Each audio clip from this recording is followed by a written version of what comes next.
Okay.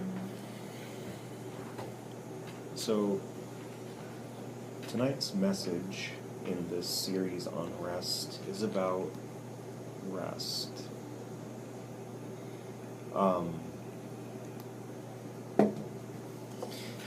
But I feel like we need to preface something with this.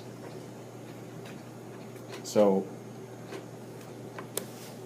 there's a verse to read, and it's in Mark 4, Mark chapter 4, starting in 35. That day when evening came, he said to his disciples, "Let us go over to the other side." Leaving the crowd behind, they took him along, just as he was in the boat. There were also other boats with him. A furious squall came up, and the waves broke over the boat, so that it was nearly swamped. Jesus was in the stern, sleeping on a cushion. The disciples woke him and said to him, "Teacher, don't you care if we drown?" He got up, rebuked the wind, and said to the waves, "Quiet, be still." Then the wind died down, and it was completely calm. He said to his disciples, "Why are you so afraid? Do you still have no faith?" They were terrified and asked each other, "Who is this? Even the wind and the waves obey him."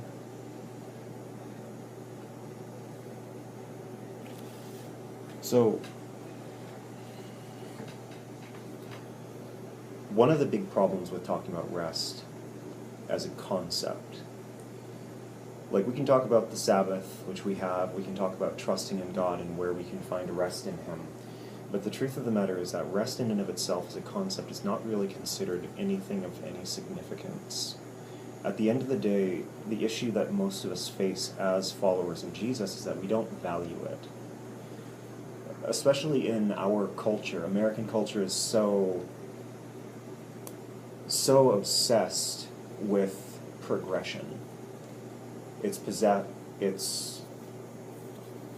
fixation on achievement, accomplishment, success in the form of numbers and things like that. It doesn't create a space for us to be able to rest or to value rest, because the truth is that our culture values growth.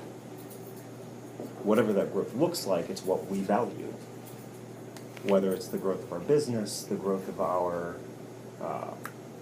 net worth, the growth of our community, the growth of all these different things, what we're always stuck on is how we can move forward, how we can do things.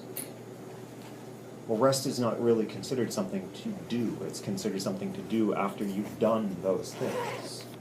So conceptually, we don't give rest any real credence. And the problem with that is that's not a biblical thing in any way, shape, or form. I mean, when talking about the Sabbath, we looked at the way that, people were put to death for not observing the Sabbath. If you don't take a break, we're going to kill you for not taking a break. It seems harsh, but it was this very real circumstance of just the importance, the value of this. And see, when we talk about the Sabbath, especially what they were talking about, the Sabbath days and Sabbath years, it wasn't even just the bodies, the individuals that needed the break. It was even the world around them. One concept that we often fail to think about is the way that crop rotation works in farming, and the way that you actually leave. If you have 3 fields, you will leave one to go fallow for a year or more. And the concept being is that you let nature take its course there. Instead of tilling it, instead of fertilizing it, instead of working with it, you just let nature have its way for a minute to do what it does, and it replenishes the nutrients in the soil. See, it's one of those things, it's a little obscure, but it's the way that even the world itself needs to be allowed to function the way that God made it, as opposed to always having us constantly trying to make it work the way that we want. Because one of the problems is that ambition is a significant problem in human beings. I mean, everything from Judas to Nero to any number of different individuals that you want to talk about, where our history has been dictated by ambitious men and women doing ambitious things that were often terrible. And somehow many of them end up being valued for it. This can have a significantly negative effect because it's short-sighted. Ambition rarely considers a long term, but instead it oftentimes looks for the quickest way to get what you want. Now, all that aside, talking about that and looking at that, where rest doesn't really come into play in the face of this growth-obsessed culture, is that one of the things that we struggle with is that in this kind of place of constantly pushing and pushing and pushing, is that it creates so many problems. Where obsession and fixation comes in, then also what comes with it is fear and doubt, and worry, anxiety, all these things that can develop and create habits, control. I mean, struggles with control are one of the most prevalent issues in Christian life. And when we talk about that specifically, we kind of get to a root for why rest is so undervalued in Christian life, because so much of our existence revolves around what we can do to be better Christians and how we can control our walk with God, our relationship with God, or how other people see our walk with God and our relationship with God. Whether we're putting on a mask for the church to look really good, or if we're really trying to get close to God, but we're not. We're really trying in the sense that we want things, and sometimes we even just want Him, but it's not on His terms. We're trying to make it about us. We're like that super needy, aggressive person. Instantly had a name pop up, and everybody knows her, but we won't go there. But it's this thing where they just need the attention so badly, and it's not because they care about the person, it's because they care about how they feel, and they want to feel okay. And the struggle with rest here, and the concept of rest, is that ends up falling by the wayside, because all these other things are screaming so much louder. Whether it's culture, how we're raised, our emotions, our struggles, all these different things, our wants, these things are louder. And it was interesting because God wasn't talking to me a whole lot about this message leading up to sharing it, which is weird.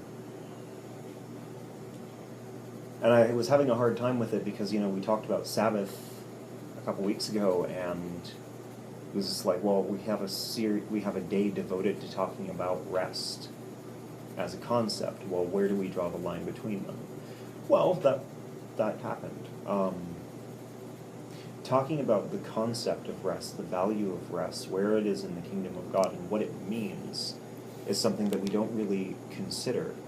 Because rest is an interesting thing in that in many ways it is what's the word?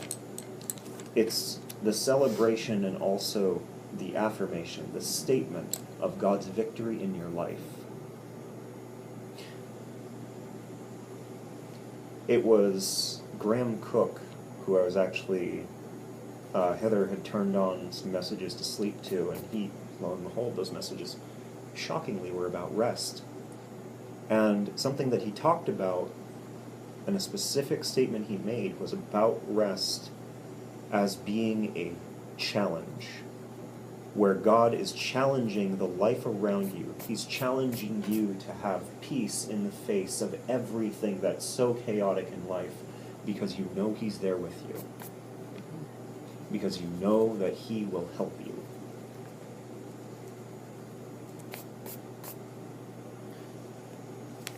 Some of the most powerful illustrations of God's character in the Bible are found in illustrations where he is resting. We preface the message with this particular verse from Mark because it tells about Jesus in the midst of this storm sleeping on the stern of the ship.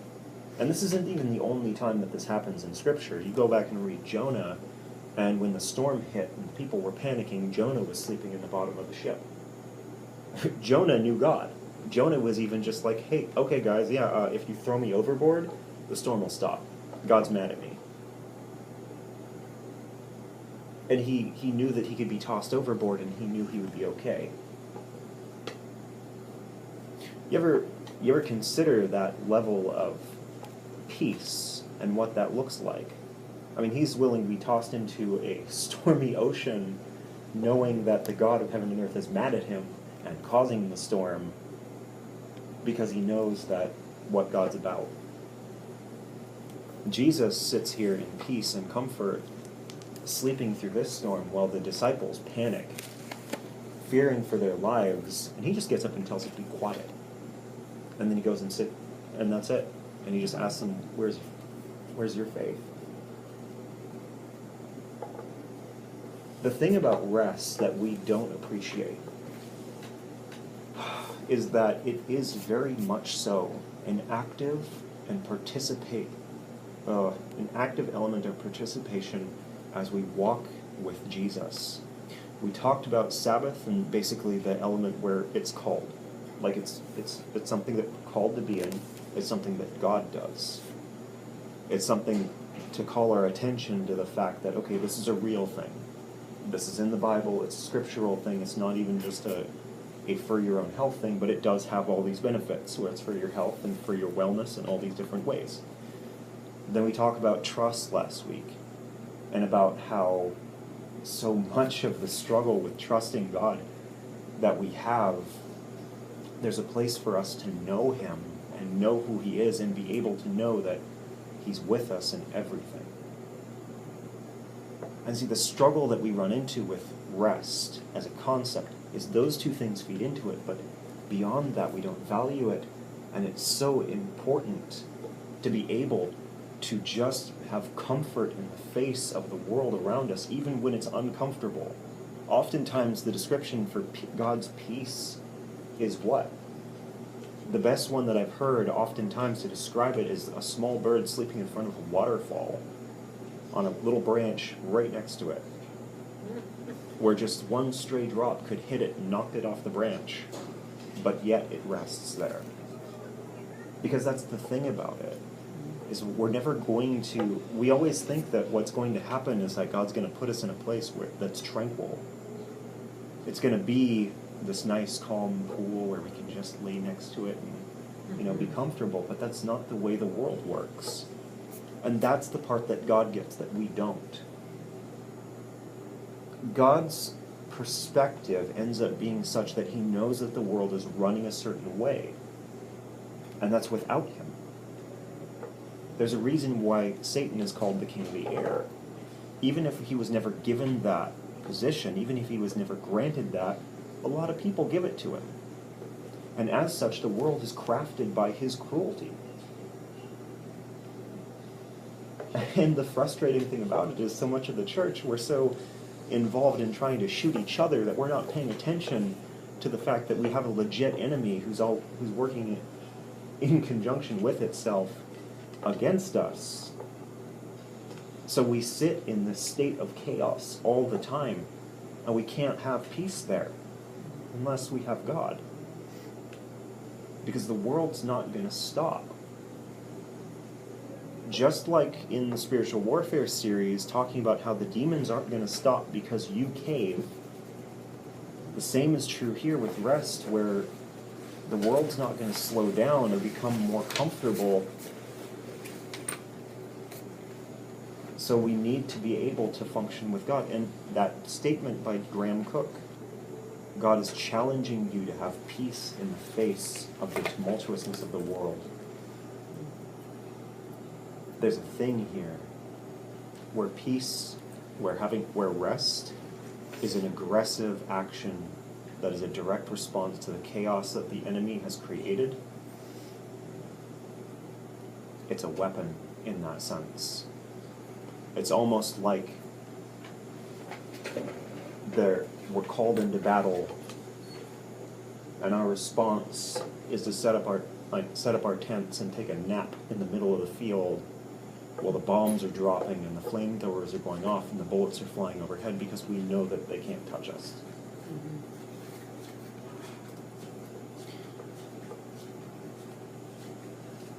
This is where we rest. It's in knowing that God is with us and for us. So many of the struggles that we have, so many of the things that we're anxious about are what? Are you safe? Well, Jesus died to save you, so yes, you're safe. You have salvation. You have safety. You have God's love. He loves you. He died for you.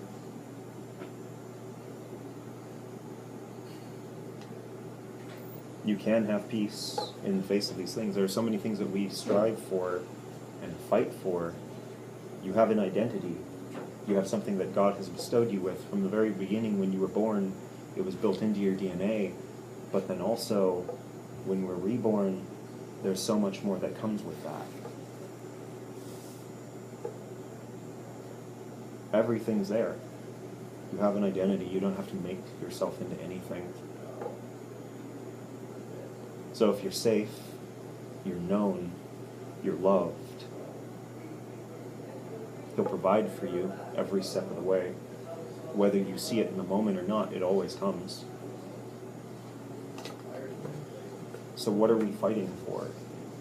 Why can't we just sit down and rest? These lamps make my day.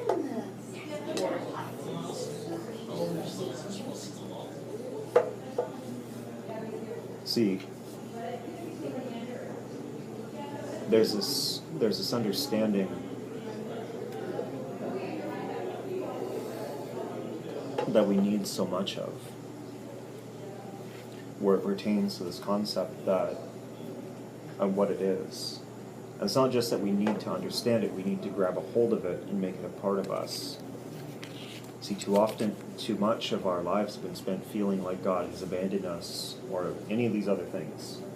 You're not safe. Your sin has made you unholy, ergo you're going to go to hell, and you're going to deserve it. That's not what Jesus is saying. It's not what God is saying. But somebody's saying it, so it must be true. It's not. You're not known. You're hidden. You're buried. You have to make yourself into something to be of any worth. That's not true. God sees you every step of the way. He has seen you. But somebody's saying that, and we all have experiences with people in real life who have seen that. But those people aren't God. And it's really easy as human beings to project our experiences with other people onto other people. So I've had, just to give an example, like I've had multiple churches where they didn't see me or understand me or whatever, and I ended up rejected from those groups or those churches. And as such, it's easy if I go into another church group, I'm on guard because I anticipate they will do the same as the last one, and the one before that, and the one before that. That inevitably I will end up reliving that situation. But are any of those people God? And is it fair for us to approach God with that same words are not my friends today.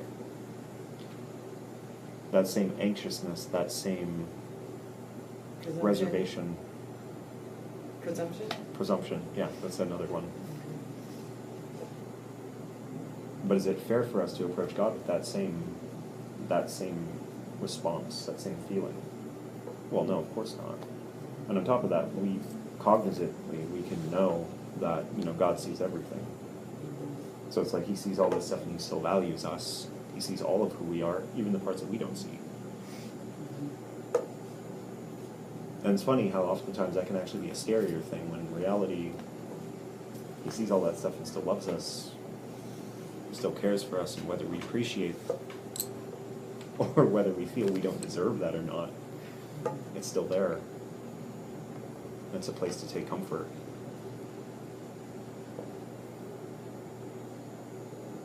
See, it's an interesting thing because Paul,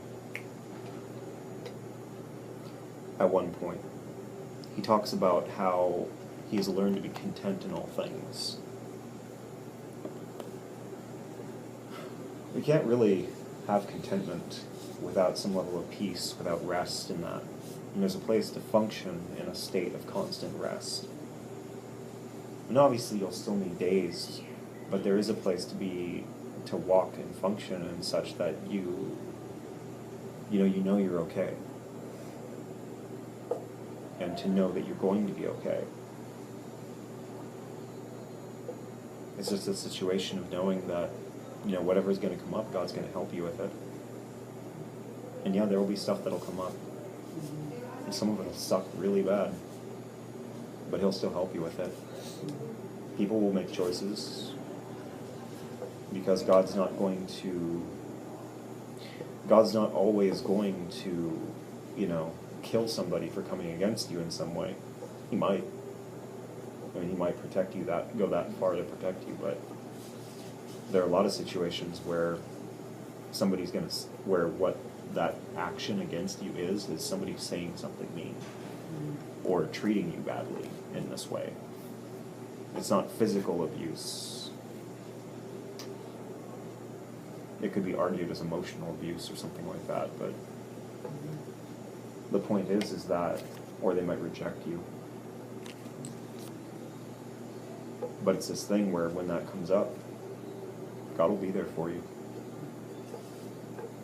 If anybody will have your back, it'll be Him.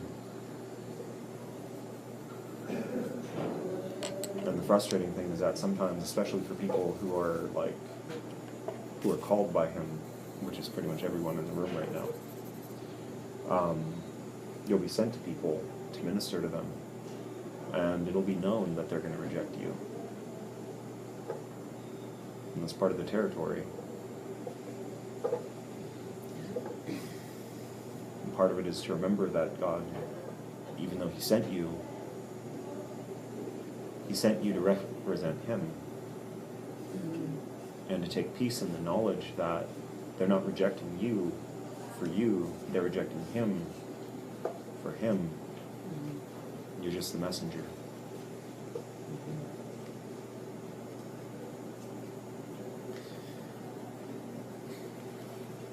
So,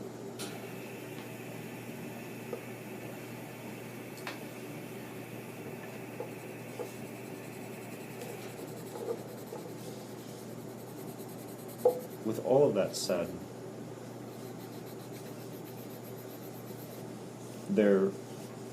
and to kind of break it down into bullet points in a lot of ways, there's a thing for us to see here. It's questions to be asking ourselves when we're faced with strife, when we're faced with the world. What are we afraid of? What are we trying to do? What am I trying to do? What's my heart? Where is my heart at? Am I with God right now, or am I not with God?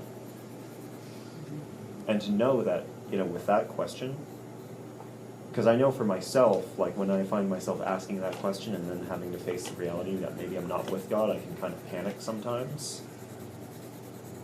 But to know that that's okay. The stepping from one side to the other is actually very, very easy, and it's not the end of the world because you went a direction without Him. And half the time He can even help you write whatever you did. And I know that from experience as well. I can remember one specific time where I was ministering to Jeremy. We were over at the power station over here. And I was trying to help him with something, and I was sharing things from my perspective and what I felt and what I saw and stuff like that, and he kind of started freaking out. And I was just crap, what do I do? And I finally had to stop and be quiet and just ask God, okay, what do I do here? And he was like, how would you let me lead? And it's like, oh, was I not? And he's like, oh. Oh, okay, well, what do you got? Let's hear what you have to say. So he gave me some words. Funny how he just calmed down. Like things started to come into focus and make sense. It's weird. But the point is like it's not the end of the world because we go a direction, and even if the mistakes were made, that's not the end. And yeah, there could be repercussions later on down the road. It's still not the end. There's this place for us to know, to be okay in knowing that, if you're not with God, you can be with God again. It's okay. Invite him into the situation. Talk to him. If you can't talk to him at that time, then maybe take a break until you can calm your emotions down, and then talk to him. Let him minister to you. Let him help the situation, because he has a fascinating ability to do that. But that goes back into that trust thing. Like you have to be able to trust him with things instead of trying to do everything for yourself.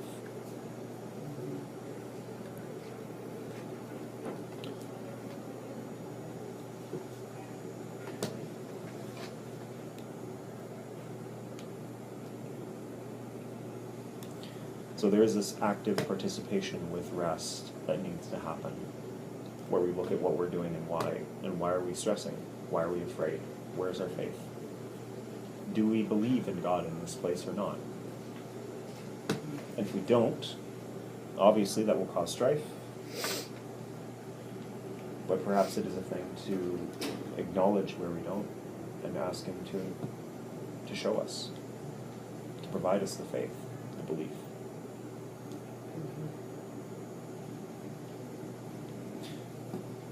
And just to kind of like go off on that for a moment here, it's kind of like what I was sharing with the trust thing about how there's perspective that a lot of us don't have about God, and where we're all still learning this. Because the truth is that God is so far beyond us in what he can do and where he can take us, that we're so entrenched in the world and its views, and especially when we carry those ideas where we're fighting for those things that were mentioned, whether that's safety, identity, or love.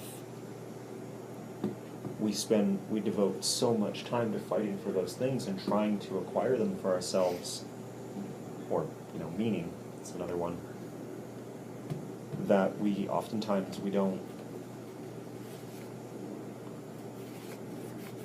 can't possibly feasibly recognize that God can do stuff to meet those requirements.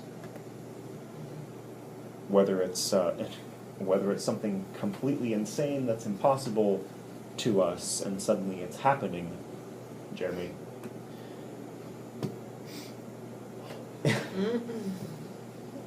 It is this whole thing where we have to learn that, and oftentimes the only way we're going to learn is through experience, where we're going to have to walk and trust God as we walk forward. And even if what trusting him means is simply saying, okay, I'm just going to keep walking forward. If this is what you're going to do, then I'm just going to keep going, and I'm not going to try to make it happen. I'm not going to try to stop it from happening. I'm going to let you do whatever you're doing. Even if that is the form of trust that we need to take, oftentimes we need to take that so that we can learn from him and know that he is everything that he's saying he is, and then be able to trust him the next time he comes up and says, hey, I'm doing a thing. And see what that develops, as it develops that part of the relationship where you're able to just walk and in rest.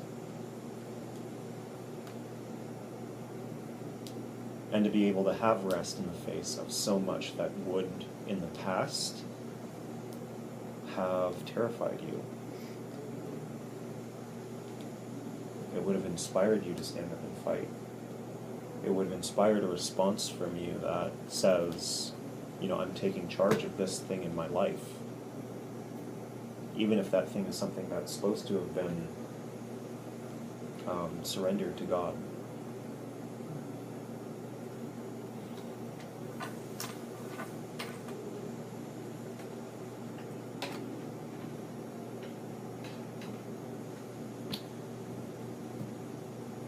So in all of this, the concept of rest, it's something that is extremely powerful. We don't often see it that way. We see it as taking a break. We oftentimes don't, we just don't see it for what it is.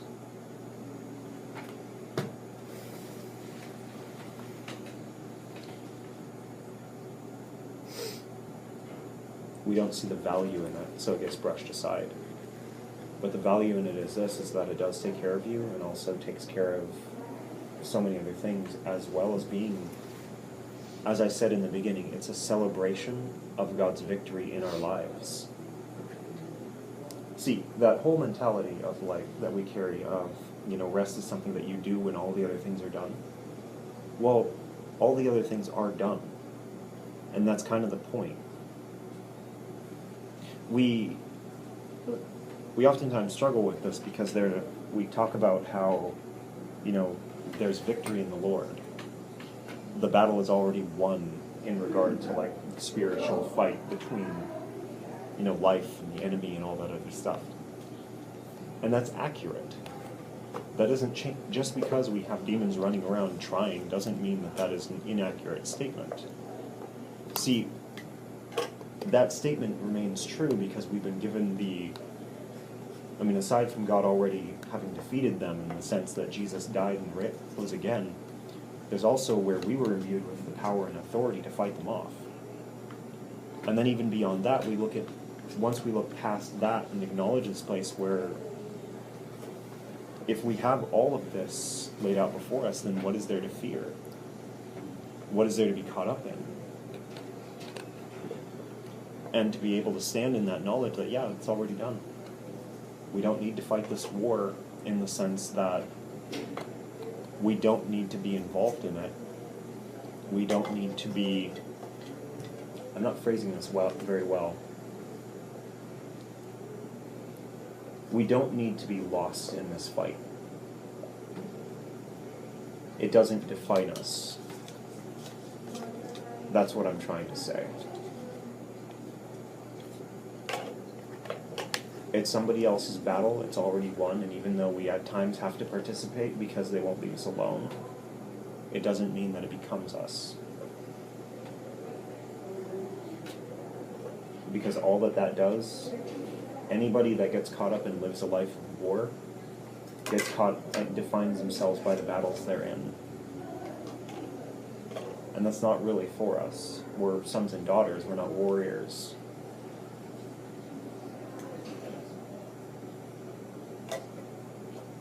And what I mean by that is that's not the defining characteristic of our existence.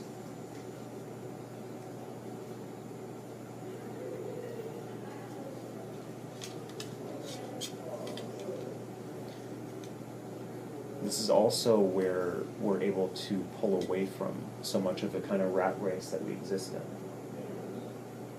in. I was laughing today, Jeremy, because of our whole instance of you wanting to get to the movie on time so badly. By the time that everything was said and done, you walked in right on time to watch the movie. And the point was that there was so much, he was dropping stuff, doing all these things. Sorry, I'm using you as an illustration, but it's happening. But, there was such a state of anxiousness and panic over getting to this thing on time. And it was just why?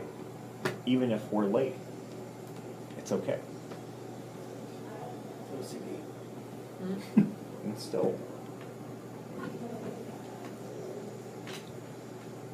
it's still the same thing, and a lot of people have it. A lot of people have this kind of thing. And a lot of people are even defined by its existence and by how well they keep to it. When the truth is a lot of this stuff, it's okay. You know, if it's important to be on time, then it's important to be on time. If it's not important to be on time, there's no reason to stress over being on time. My OCD says otherwise. It's fine, but it is true. It's like, hey, I'm doing this thing for fun. Do I need to be on time for it? Yes. No. No, you don't. Because you're just doing it for fun. Why stymie it with a bunch of panic over being there on time? He wants to see the previews. Yeah. The like 20 minutes of them that were before the movie. Right. Each one gets clean. What did you guys go see? Fantastic Beasts. Yeah. Anyway, though. But it is just this thing of like looking at it, things for what they are. Because once you're pulled from those kinds of cultural mindsets, and you start to function in this way that's more of a, I guess more of like a kingdom mindset, where it is where God's calling you to be in on His timing and how that works, and how it works to be with Him, as opposed to being raptured up in all of this. It changes things. You're able to walk a little more peacefully and a little more confidently, because you're able to have rest in the face of the world. As everybody streams around you, panicking and trying to find their direction and their path, you know who you are. You know where you're going. And you know that you're safe. You're protected. You can have contentment in all things. Paul was singing in prison. He sat in chains and sang worship songs, and that ended up helping create the church in Philippi, because the guard was baffled by it. Not to mention the earthquake that Paul didn't leave when he was freed from. But it all stands to reason, because it's interesting, because not only is this an active move against the enemy and the kind of world that he's created that falls on so much anxiety and panic, but it's also a move against the world in such a way that the world responds to that. Because at the end of the day, none of us wants to live this way. In the sense that none of us wants to live a life that revolves around panic and fear and anxiety. We all want peace. Well, when you live in peace, people are going to flock to you, because they're going to see that peace and they're going to want it. So it's, in some ways, rest is also an evangelist's tool to draw people into the church, because you're representing something that's outside of this existence. Oh, okay. We're going to open it up in a few minutes, but we can breathe in over. Yeah. So,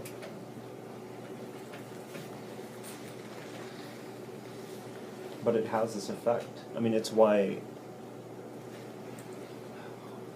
some things are so entrancing, in the sense of like kind of New Age beliefs, where people have some modicum of peace, like they feel peaceful, or at least they project the image of being peaceful, and people are drawn to that. But what happens when you have something that doesn't revolve around, a certain belief, something that's not going to pass because of experience, but rather is only going to be enriched by experience? Because this is what happens as we draw closer to God. It's why some of us are so caught up that we can't handle, or we look different to the people around us. It's because it draws us closer and develops us more. And I liked what you said earlier about how whenever we have fellowship in relating to the kingdom, the sky's the limit on where we can go with that. Because there are no limits with God.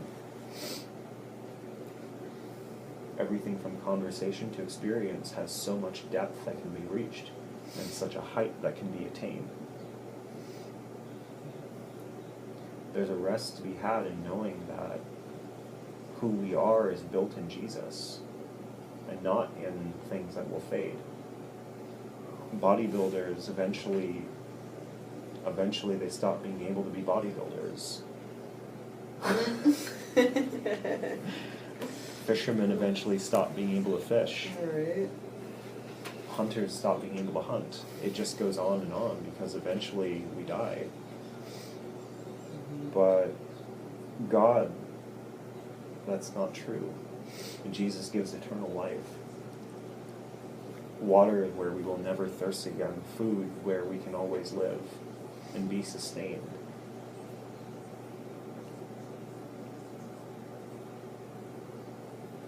What can you do with all your time when you don't have to hunger and thirst anymore? You can rest. And then you can grow in so many other ways.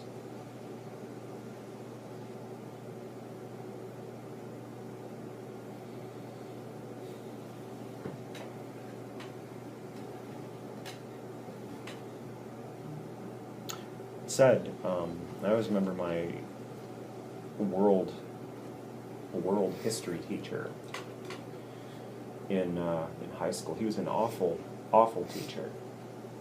Easily the worst one that I ever had. But he made a point. He made a couple of points that have stuck with me. He had two good ones in the year of class that I had to have him for. But one of them was about how culture develops, how people develop. And it's like, if you're hungry, you can't really think very well. Like, all you can think about is how hungry you are. And I remember experiencing that in basic training because I was surrounded, all the tank crewmen, what we talked about all the time was food, because all of us were hungry. Our drill sergeants wouldn't let us eat very much. We basically had to wolf down food really fast and then get out. And if you were slow, you didn't get to finish your meal and you had to go hungry. And if you were fast, it was because you were eating things that you could eat really fast, and unfortunately they weren't filling. They're things like chili mac, which goes out of the system really fast, or bread. But the point is that with all of these, with these instances, we couldn't really think a lot about things other than food. It was hard to have conversations about anything other than what we wanted to eat.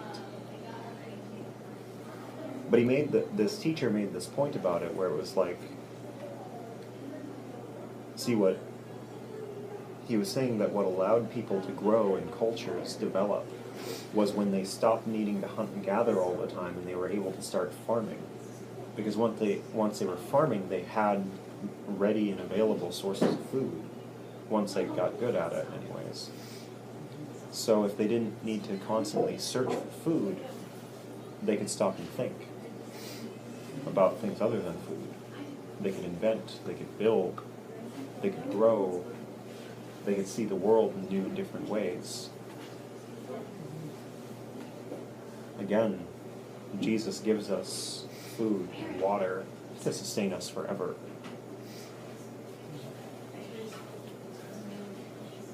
Probably the biggest thing with rest is that it is what we do when we're able to acknowledge that those needs are met. And then, in that place, we can really live.